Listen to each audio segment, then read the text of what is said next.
Oke, Asohi, terima kasih. Assalamualaikum warahmatullahi wabarakatuh. Salam kasih untuk kita semua. Om Swastiastu, Namo Buddhaya. Asohi memang hebat, tapi kalau Asohi itu saya singkat Asosiasi Orang Hebat Indonesia, pasti keliru. Ya, karena menghafalkan GPPU aja gabungan perunggasan perusahaan perunggasan, padahal pembibitan. Nah ini bagaimana Asohi? Ya keliru lah. Ya, kemudian saya memang ketua GPPU, sudah dipilih kemarin, kepilih lagi, mudah-mudahan kepilih. Yang tak bisa 3 kali, 2 kali cukup Mas Arif. Tadi itulah Asohi. Tapi saya Asohi itu seperti bumi ya, jadi kayak sama saya kayak sahabat semua. Apalagi judulnya bagus sekali, melangkah hadapi ketidakpastian global. Justru tahu nggak pasti kok pakai dihadapi. Ya namanya hidup itu tidak akan pasti. Suami istri aja belum tentu suaminya nggak selingkuh atau ya itu nggak pasti. Lah ya, belum tentu itu ya, ada yang enggak, misalnya seperti saya itu termasuk setia gitu loh ya. Jadi belum tentu. Nah inilah hebatnya Asohi ini, Bu Ira. Sudah tahu tidak pasti kok dibicarakan bagaimana cara menghadapinya. Ketidakpastian itu pasti terjadi.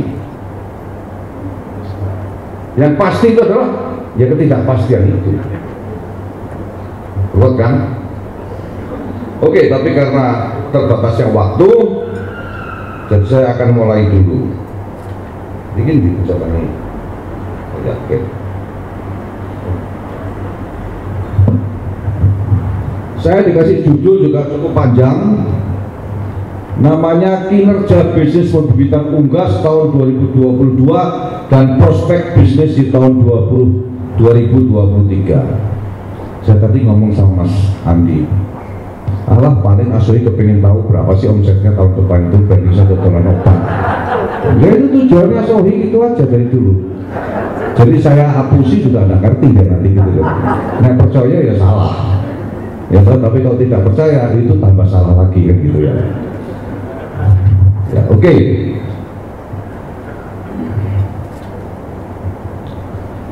Semuanya bisnis Asohi, bisnis makanan ternak, bisnis RPA dan sebagainya itu tidak akan ada di Indonesia kalau tidak ada bibitnya. Kalau ada bibitnya nggak akan ada. Gabungan perusahaan perunggasan, bukan pembibitan ya Mas Haris. Tidak ada bibitnya. Sedangkan bibit yang masuk Indonesia sudah sejak beberapa tahun yang lalu itu karena import grain parent stock. Nah, grain parent stock yang diimport itu berapa? Ini bisa dilihat di sini semua. Ada penurunan mulai tahun 2018 sampai dengan tahun 2022 ada penurunan. Jadi kalau remuk harga LB-nya, labelnya mulai tahun 2019 sampai dengan sekarang itu adalah efek dari kejadian import grain parent stock yang sekian. Ini kan terus menggulung dan itu wajar. Sebenarnya ya tidak wajar. Karena apa? Produksinya banyak, konsumsinya kurang. Yang tidak wajar adalah konsumsinya. Konsumsinya kita ini terlalu rendah dibanding sama negara-negara ASEAN yang lain saja kita terlalu rendah. Jadi ini tugas utamanya Asohi adalah bagaimana mempromosikan, meningkatkan konsumsi protein secara kontinu, tidak terputus, dan tidak hanya promosi di antara para peternak itu ngerti. Undang Bu Ira, ibu-ibu drama wanita, drama wanita apa namanya? Oh bukan drama ya, ibu-ibu dharma wanita. Ingat loh, dunia ini yang megang adalah ibu-ibu loh, yang mengambil keputusan adalah ibu-ibu. Yang bapak-bapak itu cuma sponsor kok, pura-pura saja sibuk di kantor padahal ngekek-ngekek. Coba seorang ibu yang bekerja, dia pasti akan tetap berpikir untuk anaknya, dia tetap berpikir untuk rumahnya. dan dia tetap berpikir juga yang paling kuat untuk suaminya, kan gitu. Ini fakta. Jadi pemegang kendali Indonesia ini atau hidup ini adalah ibu-ibu. Maka dari itu kalau promosi itu panggillah ibu-ibu dari mana, kumpulin, kasih pendidikan mereka terhadap anak-anaknya, bagaimana kita harus menghadapi generasi yang akan datang. Di sini juga ada import grandparent stock layer. Tapi nanti saya akan membahas lebih fokus kepada broiler karena broiler itu ruwet, terus ada masalah. Sampai pemerintahnya pun pusing. Antar departemen juga terjadi permasalahan komunikasi. Tahun ini hampir saja 4 perusahaan tidak diperbolehkan import lagi, yaitu Jalur Popan, Java Konfit, dan Marindo. Marindo itu inti breeder. Saya nanya sama dirjen di perdagangan, kenapa sudah banyak ayamnya dan naik harganya? Saya bilang, berarti Bapak tidak ngerti. Kondisi sekarang ini pasti ada peristiwa yang lalu. Itulah yang dinamakan dengan maklumat as-sabiqah. Apapun kejadian yang lalu berefek sekarang, apapun keputusan kita hari ini, itu juga insya Allah akan berefek di kemudian hari, kecuali qadar Allah, kehendak Tuhan, itu beda. Ya Mas, kayak Ustadz kayak sampai hari ini, November ini yang masuk baru 92.000 grandparent stock. Tapi insya Allah sampai Desember sudah bisa terpenuhi. Bahkan sekarang dukungan pemerintah untuk menstabilkan harga, diberikan beberapa aturan main. Siapapun yang akan impor grandparent stock harus menguasai beberapa hal seperti ini. Oke.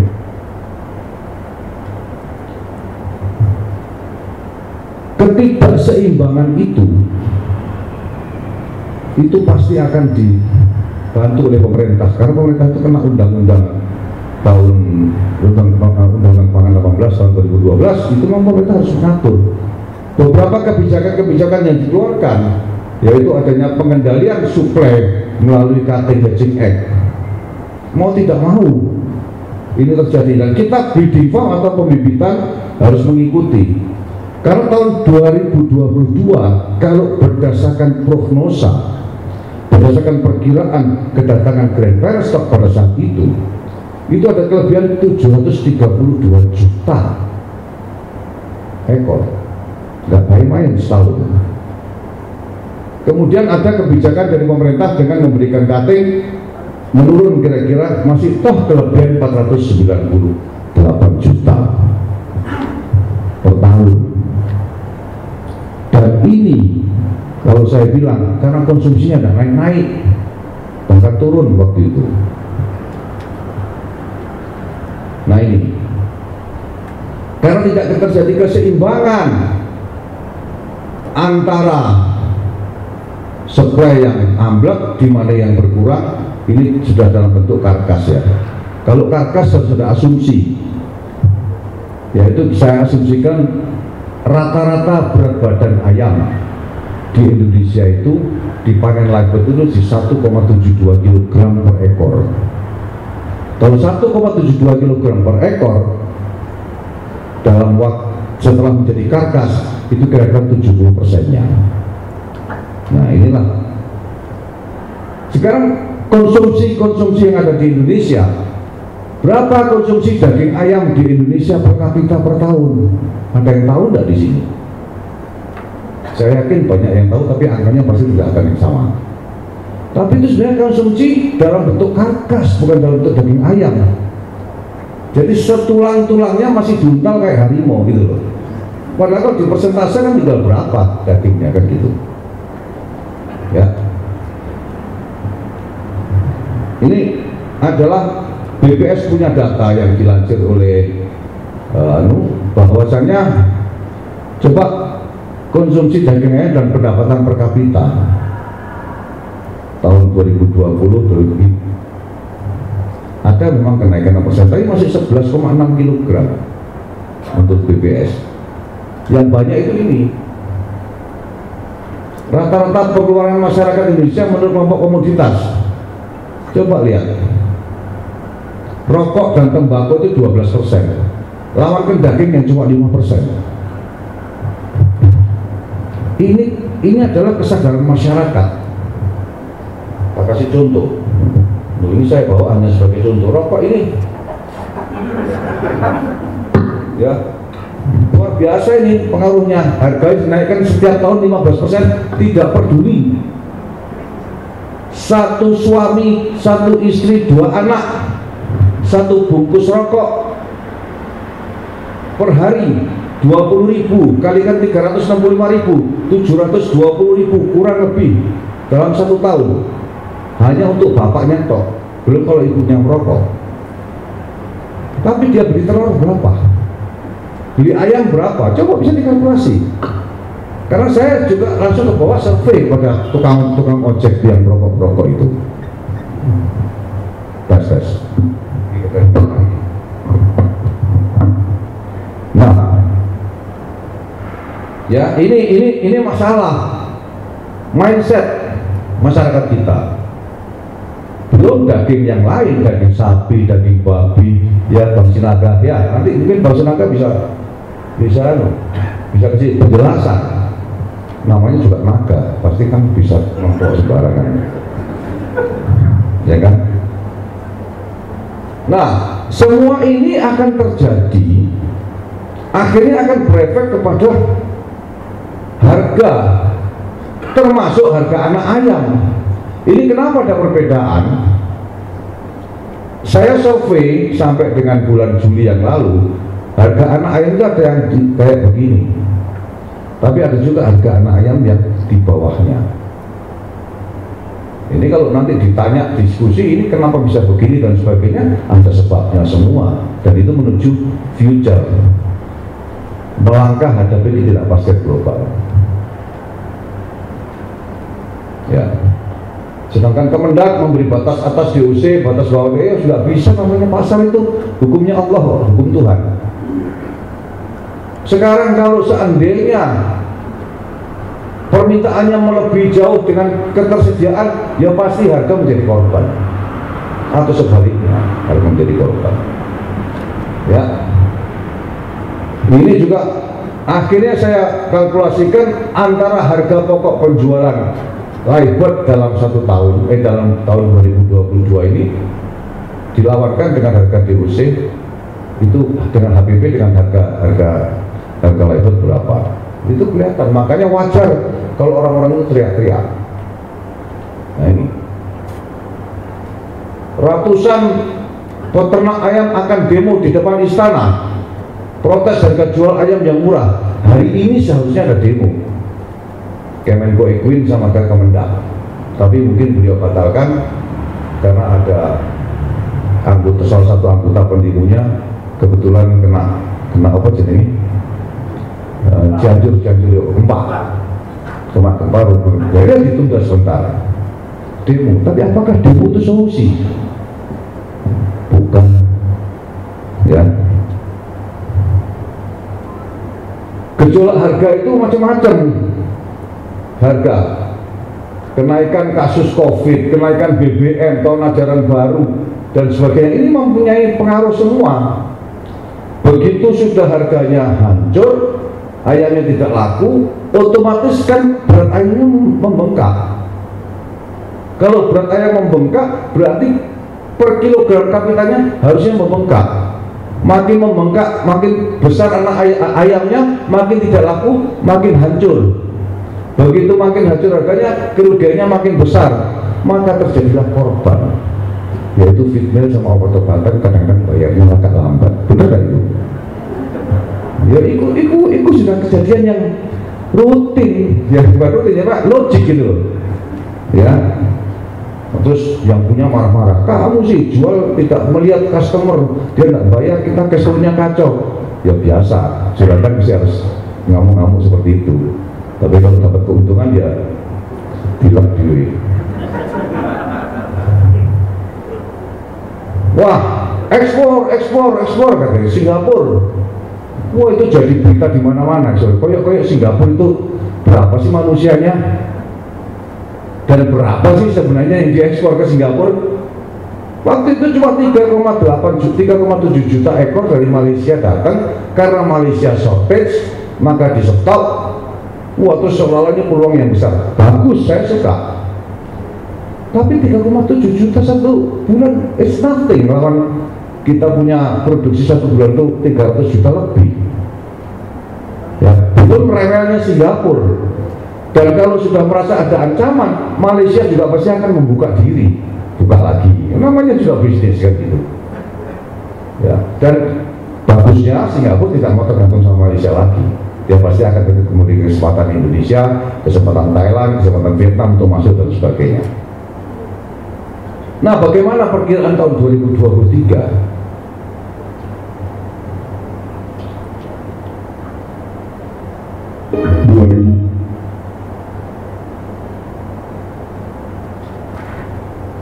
Ini saya memang sengaja ngasih, kita harus ingat orang-orang yang tua-tua seperti saya. Ya, ini masih ingat perkembangan industri perunggasan pada saat itu. Awal-awalnya tahun 60-70 itu ada yang namanya GAPUSI, Gabungan Penggemar Unggas Indonesia Impor. Sekarang jadi NGAPUSI, ya kan? Itu berkembang terus. Pada tahun 80-an mulai peningkatan industri perunggasan dari hulu ke hilir. Masih ingat nggak? Para breeding farm, para penjualan final stock yang dulu melalui poultry shop. Saya pernah ngomong, poultry shop bakal mati. Karena apa? Pasti perusahaan akan tembak langsung ke peternak. Ya bagaimana tidak? Artinya apa? Yang namanya perantara ini lama-lama juga pasti akan. Sampai sekarang nanti bisa dilihat ya. Sampai akhirnya tahun sekarang ini sudah mulai industrialisasi rumah potong ayam berproses ditunjang dengan peraturan pemerintah, efisiensi dengan penerapan Internet of Things, cutting distribution channel dan sebagainya. Ini perkembangan. 2023 semua orang miskin. Waspada Presiden Jokowi sudah mengingatkan bahwa tahun 2023 akan ada awan gelap bagi ekonomi dunia termasuk Indonesia. OJK juga mengatakan bahwa resesi 2023 sudah hampir pasti akan terjadi. Ada 3 faktor utama pemicu terjadinya resesi tahun 2023. Pertama, hampir semua bank sentral di dunia secara bersamaan menaikkan suku bunga sehingga laju pertumbuhan ekonomi terhambat. Kedua, inflasi di mana-mana naik dari mulai harga bahan pangan kayak cabai sampai harga BBM juga naik, semuanya naik pasca pandemi COVID-19. Ketiga, hal ini diperparah dengan adanya konflik Rusia-Ukraina yang menyulitkan rantai pasokan komoditas yang diperlukan berbagai negara. Apa dampaknya? Kenaikan harga kebutuhan sehari-hari termasuk makanan dan pasokan energi, meningkatnya pemutusan kerja, dan naiknya angka kemiskinan. Yang lebih parah, Credit Suisse dan Deutsche Bank yakni 2 raksasa perbankan dunia sedang dalam jurang kehancuran dan diprediksi akan senasib dengan Lehman Brothers yakni raksasa keuangan Amerika Serikat yang bangkrut pada tahun 2008 silam. Menurut kamu, apakah kehancuran ekonomi tahun 2008 akan terulang lagi di tahun 2023? Dan tahun depan sudah bisa sampaikan akan gelap. Untung saya tidak presiden. Kalau saya presiden tidak akan ngomong akan gelap. Presiden ya kan? Tapi segelap-gelapnya apa? Kenapa maaf saya Muslim? Di Al-Quran itu kalimat pertama yang dikeluarkan adalah Iqra. Bacalah. Baca apa? Kira baca Al-Quran saja? Itu tidak. Dalam kehidupan juga kita harus membaca situasi, membaca kesempatan, membaca peluang, membaca kompetitor, kan gitu. Ya, membaca tren dan ambil keputusan untuk bisnis kita. Apapun yang kita lakukan, kita putuskan dalam usaha kita, satu hal, pastikan bahagia. Jangan terus mengkomplain, wah ini gara-gara Bu Ira makanya saya bisnisnya bangkrut. Oh gimana gitu loh, keputusan-keputusan sendiri. Gara-gara Pak Desi Anti malam. Ya, jadi ini apa yang terjadi? Ya kita harus berubah. Karena perubahan itu pasti selalu berubah. Ya, ada beberapa ancaman dan sebagainya, karkas impor dan sebagainya. Nah, upaya mengembangkan bisnis pembibitan ayam ras Indonesia ya kita harus kolaborasi antara pemerintah, perusahaan, peternak, ya pemerintah itu bisa juga perguruan tinggi. Ini harus, kita sudah saatnya sekarang kita ini kolaborasi. Marketnya juga ini saya sebut tadi, kita harus berani meng-cutting distribution channel as close as possible kepada end user, sedekat mungkin, dekat dengan pengguna dan pemakan kalau bisa, gitu loh. Karena bagaimana juga kalau masih bermain di live bird terus, live bird itu perishable, mudah rusak, gampang digoyang. Oh itu Pak Sinaga jual 20.000, mana bisa Pak Andi jual cuma 19.000. Ya udah, katanya si Pak Edi, saya 18.000. Oke Pak, diambil cuma 20%. Kenapa 20%? Pak Desember jual cuma 16.000. Namanya juga perishable, kan gitu kan. Inilah yang terjadi, tahu di babi nanti terjadi apa tidak saya juga nggak ngerti. Ya, terus promosi ini juga saya harapkan untuk kesadaran masyarakat ini, saya harapkan betul-betul Asohi bisa mempelopori yang kemarin saya sampaikan. Ya. Nah, memiliki ketergantungan antar stakeholder, ya. Intinya adalah bahwa saya ingin menyampaikan bahwa kolaborasi dan koordinasi semuanya ini harus kita berjalan dengan baik. Sampai pemerintah pusing di demo-demo terus. Akhirnya pemerintah mengeluarkan dengan PP nomor peraturan presiden nomor 10 mengatakan bahwa budidaya ayam ras pedaging itu ranahnya kemitraan. Tapi ya tetap aja beberapa peternak yang itu kemitraan itu apa? Saya tidak mau jadi buruh di negara sendiri. Sebenarnya saya tersinggung. Pak Desi tersinggung apa tidak? Saya juga buruh soalnya Pak. Pak Desi buruh bukan? Ya kalau bumiran memang beda, bukan buruh. Tapi tetap butuh buruh kan? Nah, jadi koordinasi itu harus ada. Ini sampai mengeluarkan seperti ini pun juga masih susah. Padahal ini sebenarnya untuk memproteksi ketidakpastian harga. Nah ini negara berkewajiban mewujudkan ketersediaan, keterjangkauan dan pemenuhan konsumsi pangan yang cukup aman, bermutu dan bergizi seimbang. Apa artinya keterjangkauan ini? Keterjangkauan ya terjangkau di mana-mana dan terjangkau harganya bagi masyarakat. Bagaimanapun juga pemerintah itu pasti akan berpikir tentang semurah mungkin harga supaya tidak inflasi dari segi sektor ekonomi. Jadi kalau kita hancur-hancur itu ya mereka, oh ya bagaimana nih? Ya menurut saya pura-pura. Karena juga bagus juga untuk mereka, tapi kalau kelamaan juga tidak baik kan begitu. Jadi serba bisa tidak pasti selalu terjadi. Nah, perubahan-perubahan juga terjadi. Ini saya mengutip tahun 2017 saya menemukan dulu yang namanya Sutini, ini Sutini sama Yanto di Bekasi itu menjual 200 sampai 300 ekor karkas fresh setiap hari itu biasa. Tapi sekarang pada saat tahun 2017 itu 100 ekor saja susah. Wis termasuk bagus. Apa artinya? Pasti terjadi persaingan penduduk nambah yang mau bisa itu di mana-mana itu terjadi, itu wajar. Dan ingat trennya adalah ini kalau kita lihat di Amerika tahun 62 penjualan whole chicken atau ayam utuh itu masih 83%, tapi tahun 2022 hanya 9%. Dan ini menuju ke further proses yang besar, dan Indonesia juga pasti akan ke sana, pabrik-pabrik food processing dan sebagainya. Ya, ini adalah peraturan-peraturan pemerintah yang mendukung untuk menuju ke sana. Ini adalah pengembangan pemasaran digital sekarang di mana-mana, tapi digital terus ya, nah mungkin lah kita tetap harus ada offline, tidak kita bisa online terus karena kita manusia itu punya sifat punya sifat untuk bersosialisasi. Rantai pasok protein, bahkan konsumen-konsumen pun nanti kalau beli apa ada robot datang ini tanpa manusia. Sekarang kalau kita makan sushi ya, itu kan kita duduk aja kan. Makanan ini muter Pak, tidak dilayani, kita tinggal pilih mana yang mau kan. Bener ya Pak ya? Sushi ya, namanya sushi. Dan sushi yang lain yang muter sushinya apa? Oke. Intinya bahwa value added, jadi kita ini harus membuat satu value added karena ini untuk profitabilitas margin. Intinya di situ. Kalau kita selalu berjuang dengan komoditi berat, jadi ikutilah konsumen kemana mereka akan berubah. Itulah perubahan. Jangan kaku. Ini saya kasih tahu nih. Bahkan di perguruan tinggi pun sekarang lagi diperdebatkan antara degree versus non degree. Untuk apa gelar? Untuk apa pakai toga? Segala ilmu saya bisa dapat dari Google kok. Nah, misalkan demikian. Ini membahayakan hal seperti ini. Tapi yang mau tidak mau itu adalah perubahan.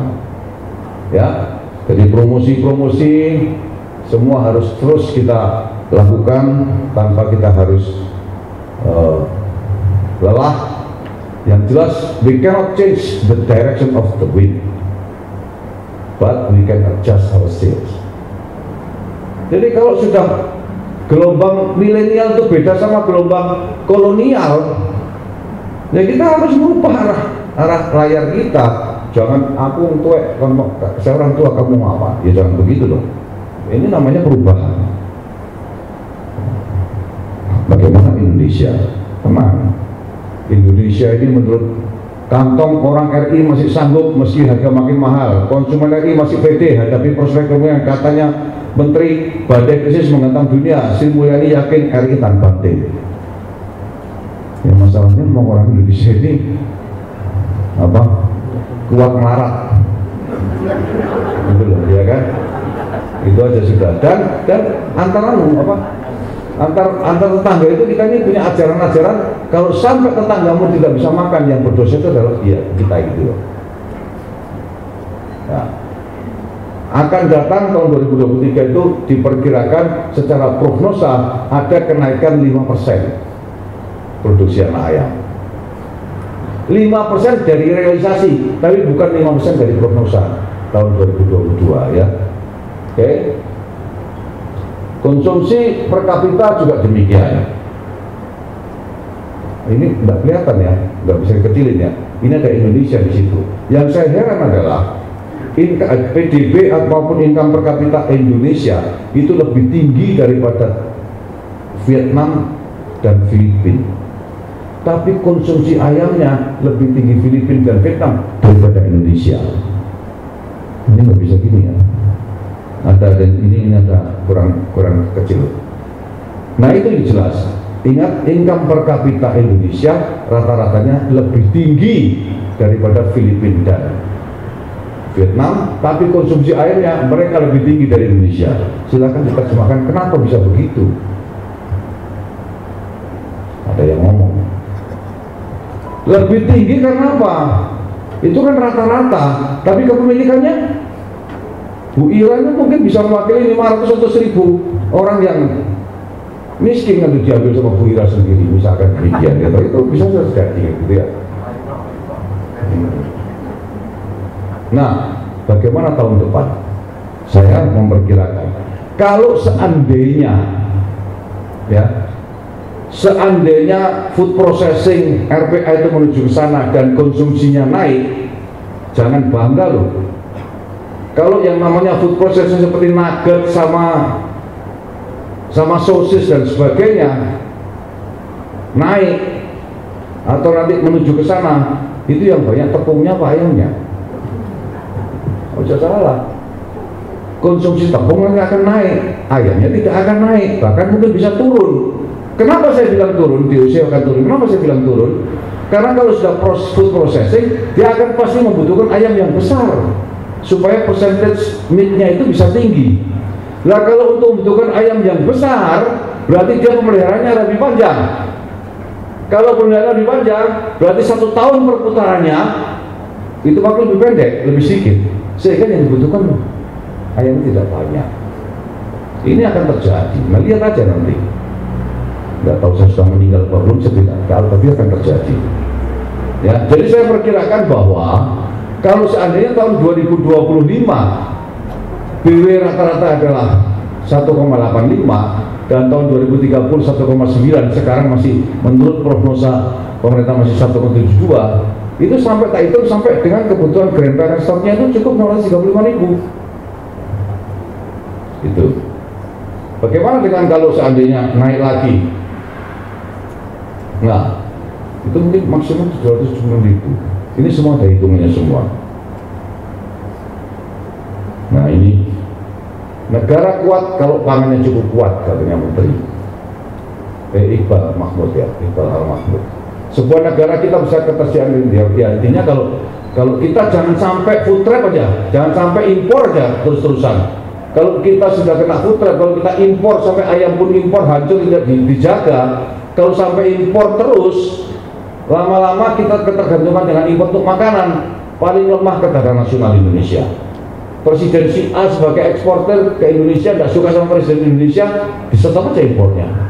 Pasti kelabakan. Akhirnya kalau kita lapar, rakyat lapar, ngamuklah kepada pemerintah, kan gitu kan. Itu aja isinya.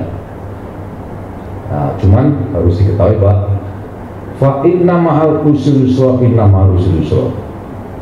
Ya, sebenarnya setiap kesulitan itu akan ada kemudahan. Inilah yang dimakan Iqor, bahwa kita ini harus yakin dan kita harus membaca, kita harus berbuat, jangan cuma gelinding tok, jangan menjadi orang malas. Ya. Jadi itulah, terima kasih. Artinya kolaborasi itu penting di antara kita semua. If you want to go fast, go alone lah. But if you want to go far, you go together. Itu bisa sama. Terima kasih. Assalamualaikum warahmatullahi wabarakatuh.